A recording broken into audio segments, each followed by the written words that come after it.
I'm going to give you a few illustrations in closing. A lady that was saved in our church in Pennsylvania a couple of years before we got there was led to the Lord by a man that I've known from way back in the 70s from the state of Pennsylvania. He and his family were musical family, Assemblies of God evangelists, musical evangelists. Traveled with his family all over the nation, all over the world. And his name is Ken Gobb.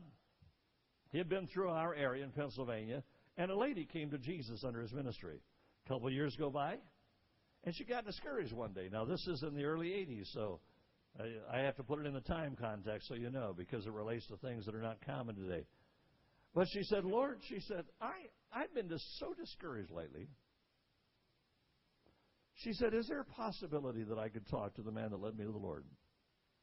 He lives in Yakima, Washington. She lives in Camp Hill, Pennsylvania, Harrisburg, Pennsylvania. So she's praying about it, and the Lord impresses her with a telephone number. So she gets on the phone and asks the operator if she could call person to person for Ken Gobb, and gave the operator the telephone number. In the meantime, Ken Gobb, with his family, has been evangelizing all over the nation, happened to be in New Jersey, drove back through Pennsylvania, is on the Ohio Turnpike, decides to stop and get his family a McDonald's burger, so he stops, pulls off the turnpike at McDonald's, drops his family off at the door, parks the bus. On his way into the restaurant, a telephone is ringing, a pay telephone is ringing on the outside of the restaurant. A pay telephone.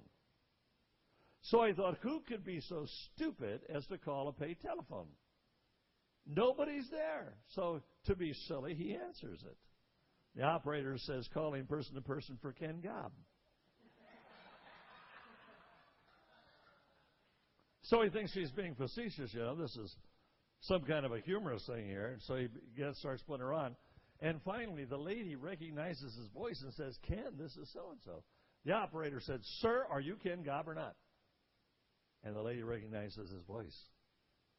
Can you imagine the miraculous of her prayer going into the heavens, coming back, that he would then turn off the turnpike at that exact moment? It's not infinity possibility, but nearly. As infinity as evolution pulls off at that exact moment, lets his family off. Everything has to be synchronized to the second, to that telephone, to that call at that moment that he walks by. Everything's synchronized to the second. Just because the lady says, Lord, I'm discouraged, could you let me talk to the man that led me to you? Lord Jesus, I pray that you will let us know how special we are to you.